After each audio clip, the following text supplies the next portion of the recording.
Hello, welcome to a video with movement style. This is the first video in the playlist Intermediate Pilates. So the playlist compiles eventually into a full Intermediate Pilates class, and this segment is the warm-up. My name's Caroline and I'm going to lead you through a standing Pilates warm-up now. Let's align the legs with the hip joints. We're going to draw up through the kneecaps, fronts of the thighs, backs of the thighs, gluteal muscles working. Using the muscles at the tops of the legs, we're going to turn out hip joints, then knee joints, then ankle joints, and then pull the heels in line with the toes.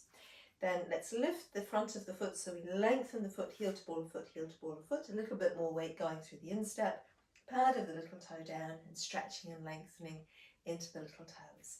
So we'll pull up through the thigh muscles at the front and at the back. I'm going to soften the knees slightly, so strength around the knee joints, just slightly softening the knees. And let's imagine a spotlight on the tailbone, and you're thinking about that spotlight on the tailbone gradually directing its light to directly between your heels.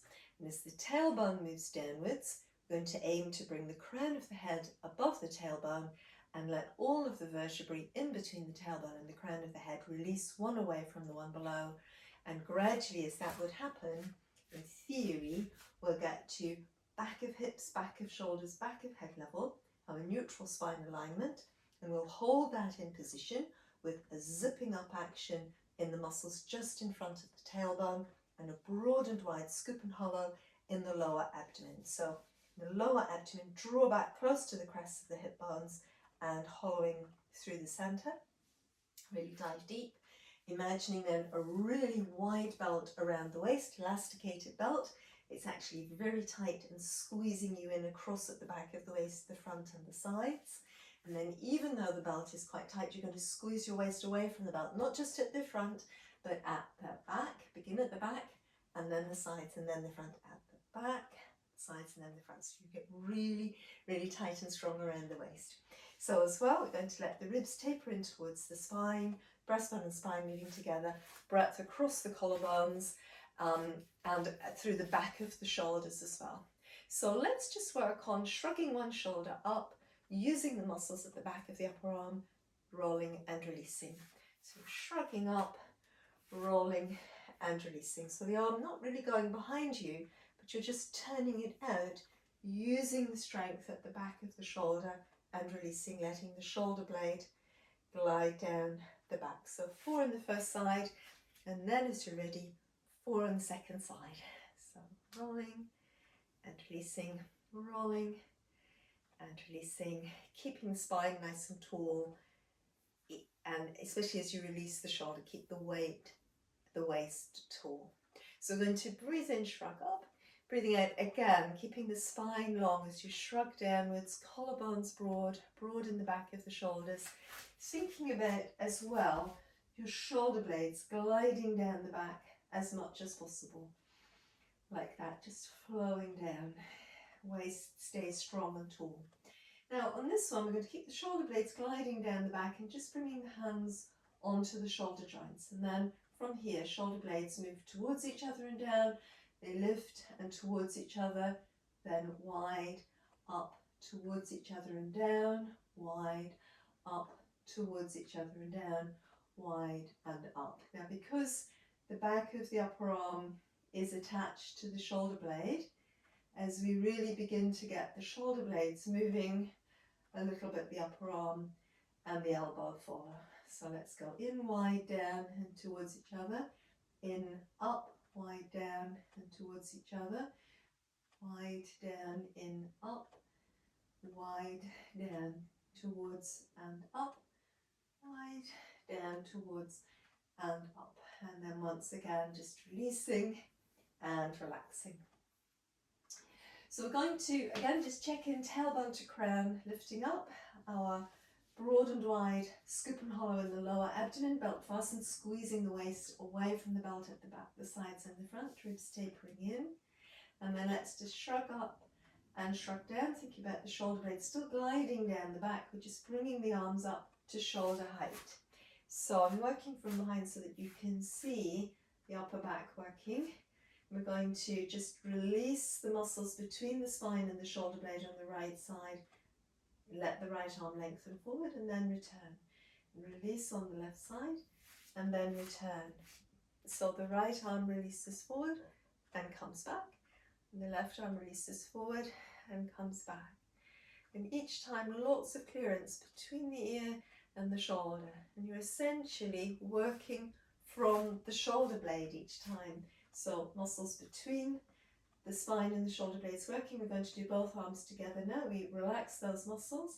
We let the shoulder blades move forwards and around. And then we engage the muscles between the shoulder blades, draw the shoulder blades inwards towards the spine and down. And that connects the arms back into the shoulder joints.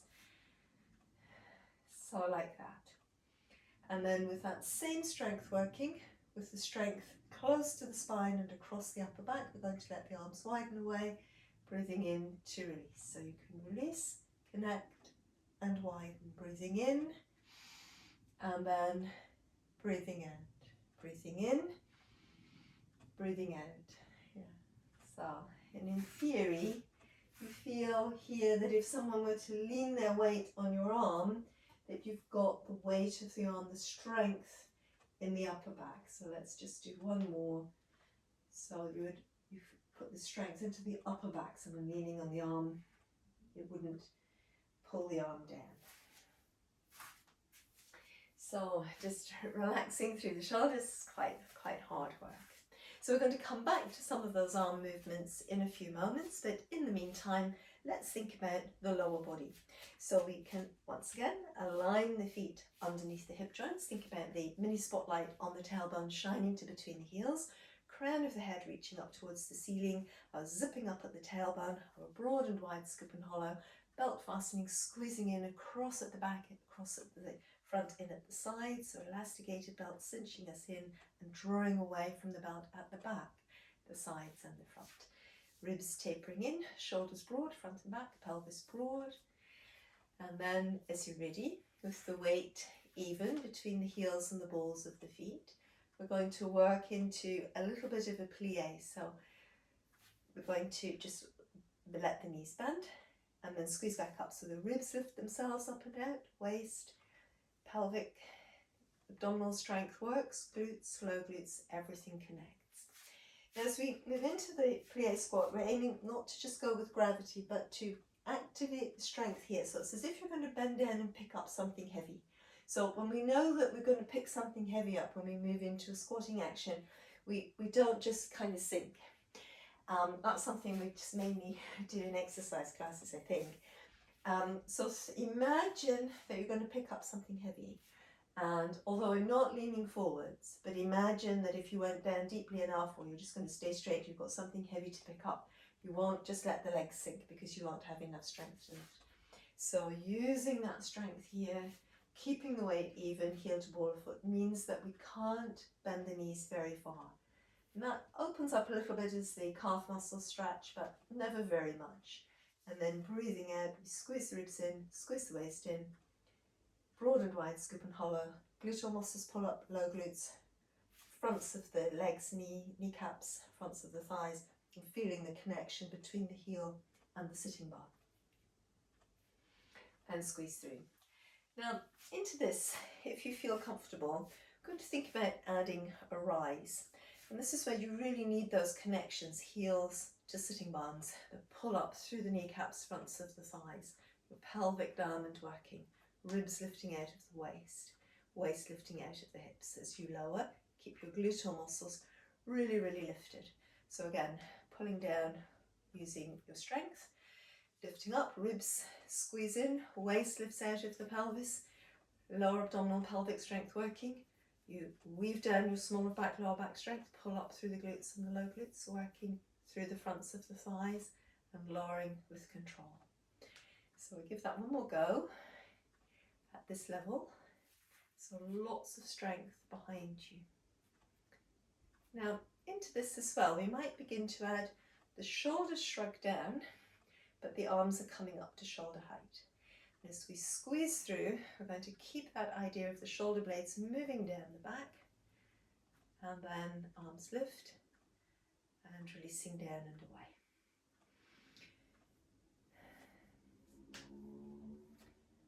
So last and rise. So let's just come back to the idea of we shrug the shoulders up, shrug down, shoulder blades move down the back, and we're going to bring the arms up to the shoulder height. Now this time, instead of release and return, I'm going to keep the arms moving on upwards. And it feels as though you're drawing the shoulder blades down the back, but all that really happens is that they stay in position. So it's breathing in, breathe out, shrug down.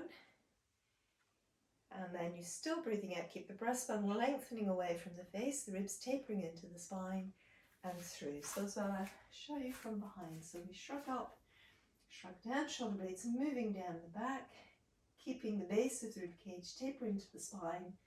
Shoulders stay really broad. It's as if you're going to touch your shoulder joints to either side of the room. Now, gradually, as you're ready, and if you're ready, we're going to think about adding that action into our plie and rise. So here we are. So aligning, feeling that the leg strength is threading up into the pelvis through the muscles in the fronts of the thighs and close to the insides of the knees and between the heels and the sitting bones. And the belt fastened, pelvic diamond, belt fastened, ribs in position.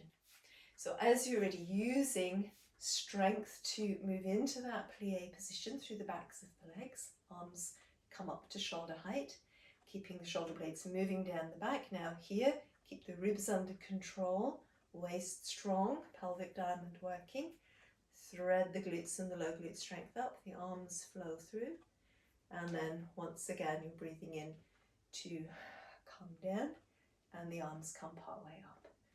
So then again, breathing out, hug the breastbone back, keep the base of the rib cage under control, waist working, pull up through the gluteal muscles, feel that connection between the heel and the sitting bone working.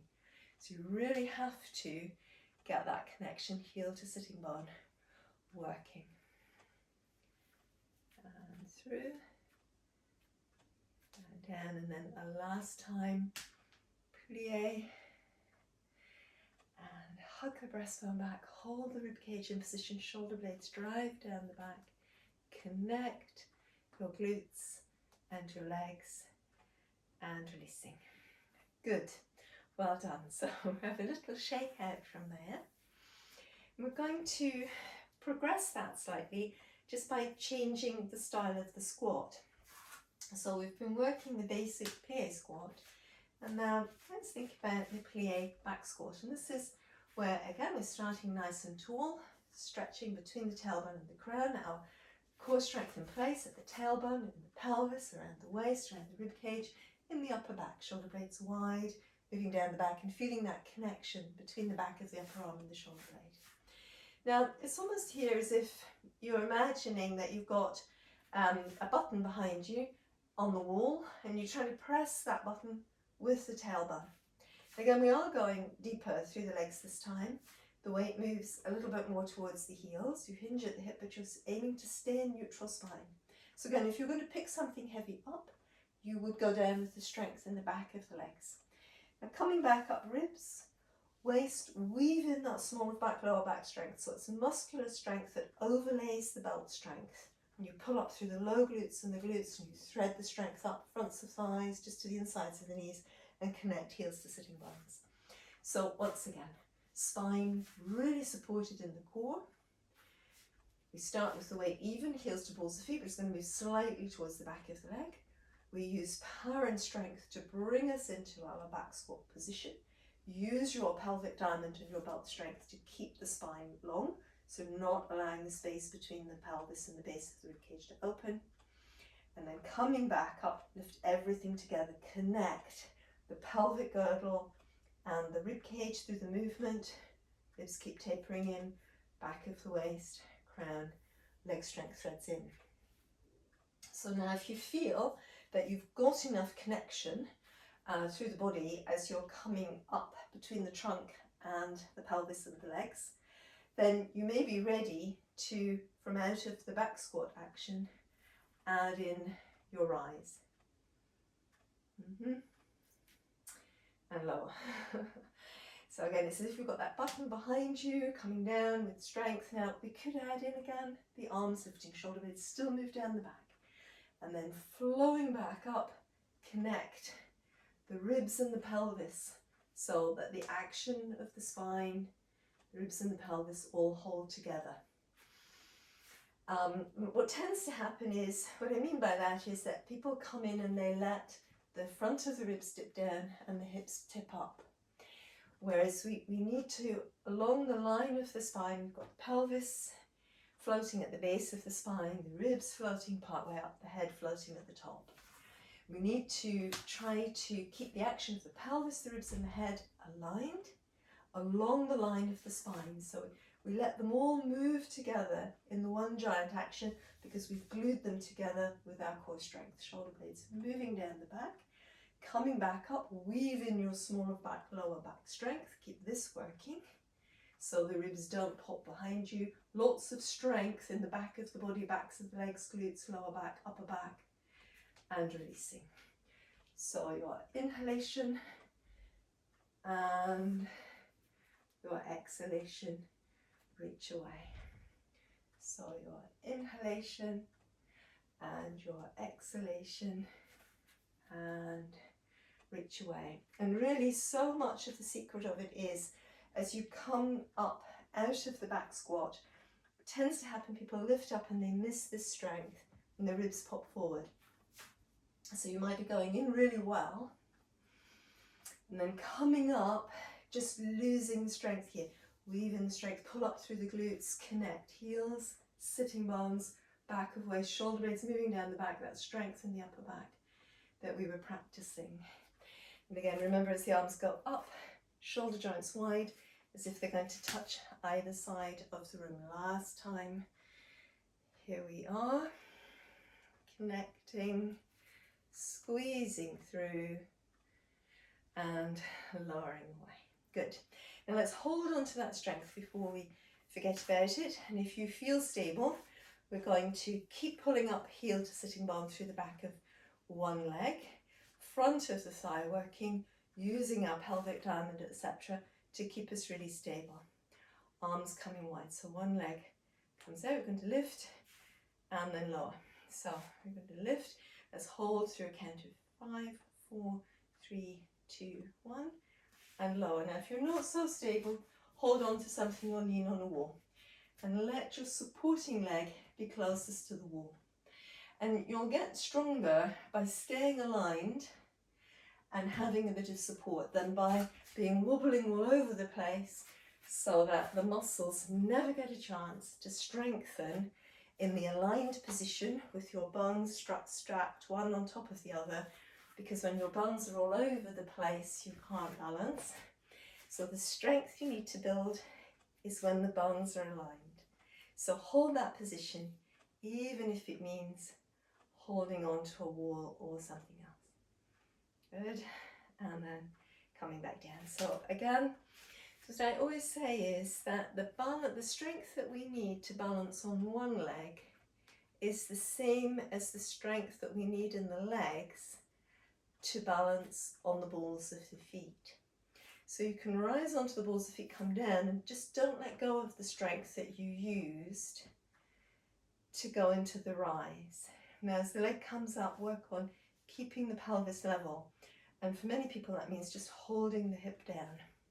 It means using the core as well, but you may just have to push the hip down. So also just from behind, it's that same strength across the upper back that we practiced before at the beginning of this warm-up section. And again, the arms staying connected into the upper back. And this strength here, really important as well as the glutes, and releasing. So then our final challenge is to come into that knee lift position and to try to add in a rise. So it's quite a quick little rise and lower, and we'll see if we can manage 6 to each side. Now if you're not sure, again, take support. It will still be quite challenging. Avoid rising and your foot and ankle and joints wobbling everywhere, because that really tends to weaken the ankles and to weaken the feet. So work with alignment for all the reasons that I said previously, but also because if the feet and ankles are wobbling, it's actually detrimental. not just not helpful. So here we are again. We can always get our mind into the balancing once more and all the core strength that we need by doing a little rise. Now remember that strength that we felt behind us in the rises before, which essentially centers a strength at the back of the body, at the front and at the sides. So now just choosing your supporting leg. So you can always just practice again the centered strength, strength in the back of the shoulders, back of the waist, back of the hips, back of the legs, preparing for the balance by coming into a rise, choosing your supporting leg as you come down. Keep the strength of the supporting leg threading up into the pelvis, connect the arms into the upper back, and then this sort of knee float action through the other leg. So lots of strength pulling up from behind, and then as you're ready, it's your lift and lower.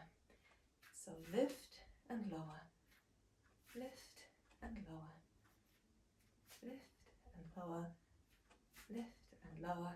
2 to go. Lift and lower, and then the last one, lift and lower. So it is very challenging. And then other side, back of the body working, so you're centered, the spine is surrounded by your strength.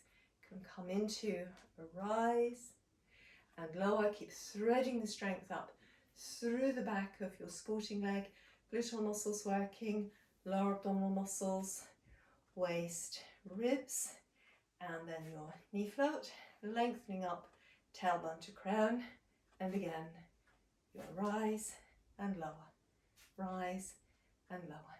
Make sure you keep the ball of the foot and the joint of the big toe down. 2 to go, and releasing. Good.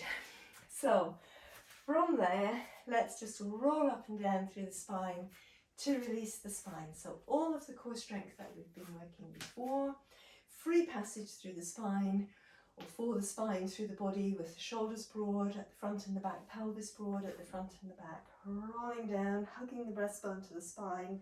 Let your knees soften. Use support through the thighs, especially early in the sequence. You're not overstretching the hamstrings. We breathe into neutral.